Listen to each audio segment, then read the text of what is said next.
The random jottings of Donald J. from Nelson in Pendle. Flying wedge location, Buxton -2,500 feet above the area. UFO date February 1996. Two pilots in a 737 reported narrowly avoiding a large black wedge-shaped UFO while flying into the airport from Milan.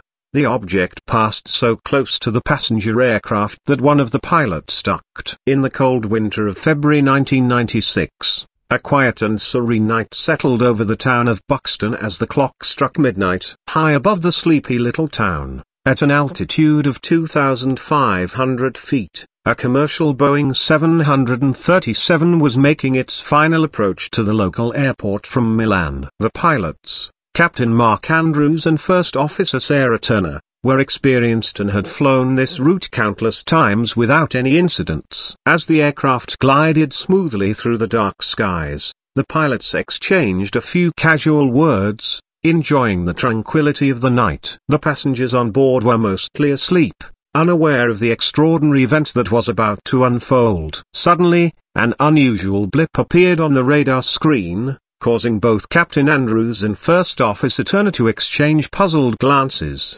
The object seemed to be heading straight towards them at an alarming speed. At first, they assumed it might be another aircraft on an intersecting path, but as the seconds ticked by, it became evident that this was no ordinary aircraft. Through the cockpit windows, they caught a glimpse of an enigmatic sight. A large, black wedge-shaped object was hurtling directly towards them, slicing through the air like a swift, silent phantom. The pilots' hearts raced, and adrenaline surged through their veins as they realized the impending danger. Mayday, Mayday, this is Flight 213, unidentified flying object on a collision course. Captain Andrews radioed frantically to the air traffic control tower. The air traffic controller's voice crackled back. Flight 213, please repeat.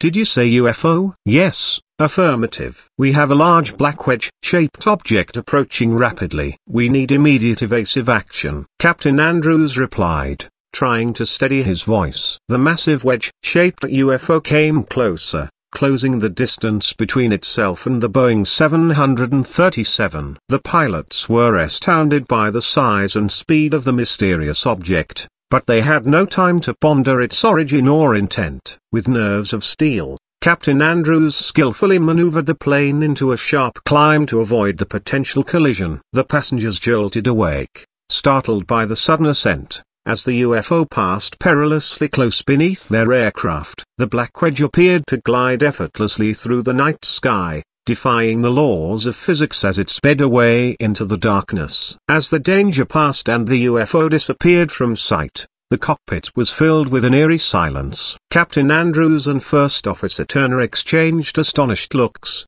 hardly believing what they had just witnessed. Over the next few days, the aviation community was abuzz with discussions about the Buxton incident. Various theories and speculations circulated, but no definitive explanation emerged. Some suggested it might have been a secret military aircraft, while others leaned towards the extraterrestrial hypothesis. The airline and aviation authorities conducted a thorough investigation, but no concrete evidence could be found to confirm the UFO's identity or origin. Captain Andrews and First Officer Turner were interviewed multiple times and underwent psychological evaluations, all of which validated their accounts as credible and consistent. In the years that followed, the incident became an enduring mystery in the annals of aviation history.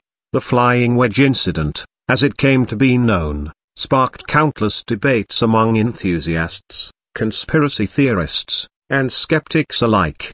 To this day, the true nature of the black wedge-shaped UFO that nearly collided with Flight 213 above Buxton remains unknown. The two pilots, though forever changed by the experience, continued their careers in aviation, sharing a unique bond forged through an encounter that defied explanation. And as the decades passed, the memory of that fateful night in February 1996 persisted in the minds of those who dared to believe that we are not alone in the vast expanse of the universe. By Donald J.